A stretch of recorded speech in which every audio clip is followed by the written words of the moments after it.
if you leave your loved one and you're nervous because you left your loved one, and you say, oh gosh, please, I don't want any emergency room visits or call in the middle of the night, that should be a trigger to at least start talking about home care with your loved one.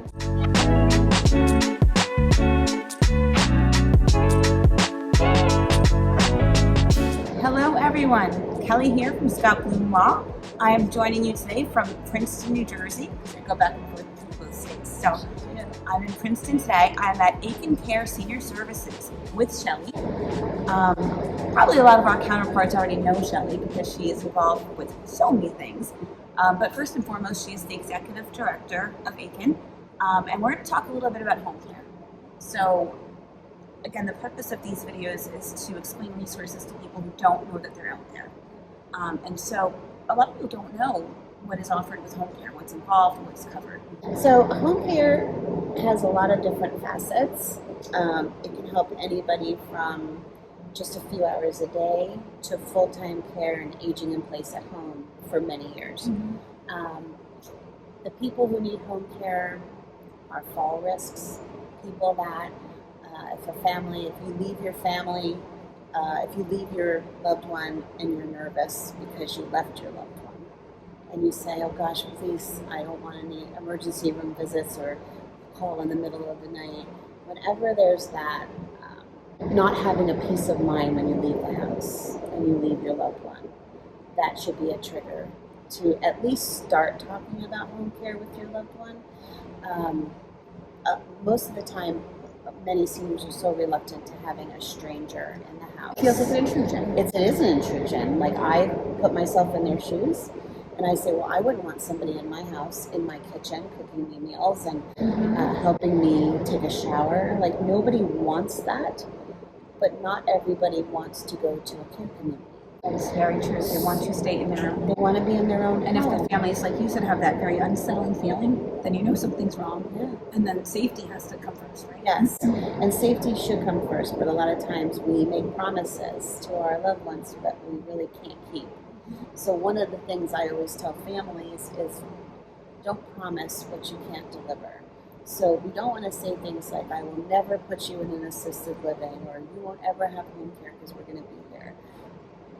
What we really should be saying to our families or to our loved ones is, as long as you are safe, then you can stay home. Mm-hmm. At any point you are no longer safe, you have options. Right. Okay. If your option is to remain at home, we have to allow someone to help you here.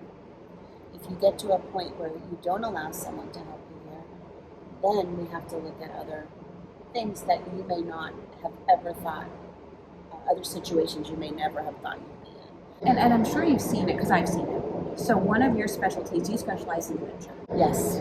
So we specialize in dementia. Yes. And I'm sure that once somebody is entered into the home to help with things, to help with personal care or meals or household chores, that there is a relief that, wow, I've been struggling to cover this up and trying to do this on my own, and now that I have the help. Do you see that? We see that all the time, and a lot of times people are like, let's just start with a few hours because mom's not used to it. And then what happens is mom or dad kind of bonds with the caregiver. And then the family is relieved because mom and dad are doing okay. They're okay. And they it's see that it's companionship okay. too, that they probably sometimes didn't realize that they needed when they were home alone. Social isolation is an epidemic for seniors. And for the person who has, just got a diagnosis of dementia, they know something is not right. Yeah, they know that something's off. They know that something's they're amiss, right? Yes. So they don't want anybody to see that. So they tend to not go into their social circles any longer. Right, because they're trying to cover up. They're covering up, or they don't want to have somebody say something about it. Mm-hmm. Or they know something's not right, but if I see my friend, she's going to ask too many questions. Right. So I'm not going to see her anymore. Right. And even there's times where they stop even allowing friends to come visit, so they end up isolated. Mm-hmm. So home care is a wonderful tool to have somebody have socialization when they no longer can have their regular socialization. And another thing, right, is sometimes our seniors have poor appetites, right? So Or they thought they ate already. right, yeah, Because they don't have a sensation of hunger, and they're like, well, it's 1 o'clock, I must have had lunch, but they don't. yeah. So I mean, all of that, so it improves with their nutrition, Yeah. their Hydration. that's a big thing. So- They don't feel thirsty. Right. So we specialize in dementia and multiple chronic conditions. So that could be somebody who is diabetic. That could be someone who is a fall risk. That could be someone, there's multiple things going on, and multiple facets of what they need personally. So it's one thing to have your family stop by in the time that they're available with balancing their children and their job and everything else. It's one thing that when you're there, okay, I got mom lunch, so she's good. What if you can't go for dinner?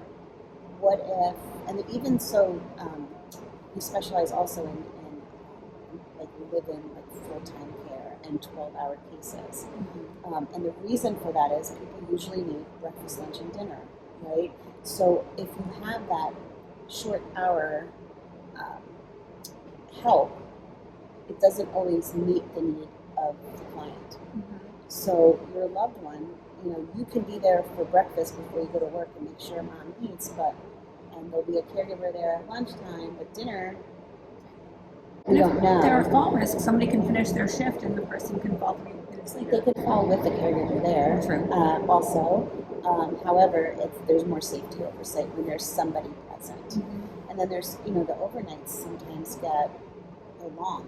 The overnights are long for somebody with dementia, especially if they can't sleep. Their mind is going and going and going. And they might have an idea to get up and walk around, but yet it's dark. They don't have the light on. They can fall. Or even with naps, or if they sleep briefly overnight, then more disoriented, right? It's kind of waking up and where am I and what day is it? And what time is it? What time is it? Like, you get up to, use the bathroom in the middle of the night. We do, at our age, we have that sometimes. Imagine if you are compromised in your cognition and what that could be and how confusing that can actually be. Those are all reasons why home care works, and it's so good for families and a great resource that sometimes people are resistant to, but really the benefits are there.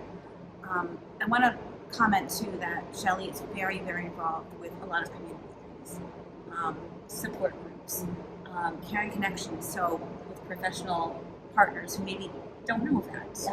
So Caring Connections of New Jersey is a nonprofit, and the mission of Caring Connections New Jersey is to support seniors, their families, and the professionals who serve them. So we have sponsors who sponsor our organization, and we're giving money to organizations who help seniors. And it's just it's very rewarding because we know that the money is going to a place that is using it. Right now, food insecurity is a huge issue. Huge issue. So our focus for this year through Caring Connections of New Jersey will be for food insecurity. So we're identifying the right organizations to grant money to. It's very dear to my heart. It was started in 2011 and it became a charity in 2018, and it's still going strong. It's brought so many professionals together. There's a huge source, which you guys know I'm huge on education, right? Which is why I'm doing this. Really great resources and a great mission. And speaking of money, Sheli is also has a team for the Alzheimer's Walk. I've joined her team. We're walking together September 8th. So we're going to post things too about that. So you can check out our page if you want to sponsor, if you want to walk. You can join our team and walk with us. There you go. That's a big help too. Akin Care is doing a team for the first time in honor of our office coordinator's mother who has dementia. And my grandmother had dementia, so it's very dear to my heart. You were talking about education before. With every full-time case we do, we offer 2 hours of complimentary one-to-one coaching with families Wow. to deal with how do I communicate with my loved one. I've And- actually never heard of Yeah. a company doing that. Yeah, and so we call it Dementia Concierge Services. So they're one-to-one with families, and sometimes with the client. Sometimes the client has a new diagnosis, and they need to understand what to expect, or Yeah. what do I do if I Be a don't part of their remember. own care plan. So any full-time case, we include 2 hours to families, but if it's a less than a full-time case, we do engage services. I have clients who were never a home care client, who are just concierge clients. So we sit at their kitchen table and we say, this is what I'm struggling with, and I give them tips to. I'm an Alzheimer's disease and dementia care trainer. Another thing we do is we offer the certified dementia practitioner class. Yes. Here for professionals, but for seniors and their families, we offer it at no cost. So they can come, and we have 2 scholarship seats a month. So a family can come at no cost, spend the 7 or 8 hours of time with us, and they walk away with really great information. And a lot of times they will come back and say, I remember when you were talking about that in the class, can you talk about it a little more? We will always support our past students. Whenever I've been able to help families, it's an honor for me to be Yes. let into their home and let into their Yes, lives. absolutely. But to be able to know that you're giving them that support, the education, the resources that they need to help them navigate. A lot of times, guys, these families are just blindsided. Something, kind of came out of the blue, or it got worse quicker than they thought. You don't know what you don't know. So what happens? They Google, right? And sometimes they get really poor information on the internet. Yeah. So it just gives them a resource where they don't have to Google and sort through all this information. They have a person to talk to. So it's very helpful. And we tell everybody, don't give your information on the internet. Like, it's really important that they don't do that, because then they end up on lists they don't want to deal with. Right. So what happens is the family starts getting phone calls from all these entities that they're reaching out to, and now they stop and do nothing. That person is now, I'm not going to answer the phone. They've been inundated. Mm-hmm. They're overwhelmed, and then they back off. Yeah, because they're just like, I don't know where to start, so I'm not going to start. So we always tell people, call us. You can always just call. You do not have to need care right now. Call us and talk about what it looks like. Call us and talk about what would it look like if I put a caregiver with my dad. He's very resistant. He doesn't want care. How do I have this conversation? And we'll coach those families before they ever need care. One of our best Google reviews ever was a family that we helped find all these resources, but they never came up for care. They said, I've never seen a company that really takes the time that Akin Care takes. Pointed them in the right direction. Yeah. And so no matter what it is they need, and it may not be our company they need. Maybe they need a different company. The benefit to having great relationships out there is hearing the need of the client and the senior. We have resources. We have so many resources, like you guys. If somebody needs elder law, we know where to go. It's all of our jobs to make these families as comfortable and secure as possible, and to give their loved ones peace of mind and quality of life, and whatever that looks like for them. And it's different for every single family. It is. So there's nothing cookie cutter about it. No. It's all an individual basis. So every single person who calls has a different story, has a different journey they're on. And our goal is just to walk them through that journey to find the right solutions for their family. Questions, anybody about home care? Call Sheli. About being a certified dementia practitioner. If you're somebody who wants that certification, we have the class. It's called the Alzheimer's Disease and Dementia Care Seminar. It's held every other month in our office, and we can also hold it in your care community. support groups. She has, all of that Shelley's involved with. We do a lot of support groups in the community, but we also hold one at Akin Care in Princeton, at Akin Senior Services on the third Wednesday of the month at 10:30. I don't know how you do it. It's like you're everywhere. I am everywhere. We are going to have her contact information posted. And again, we hope that you find this helpful. And any questions, just give us a buzz. Thank you. Thank you.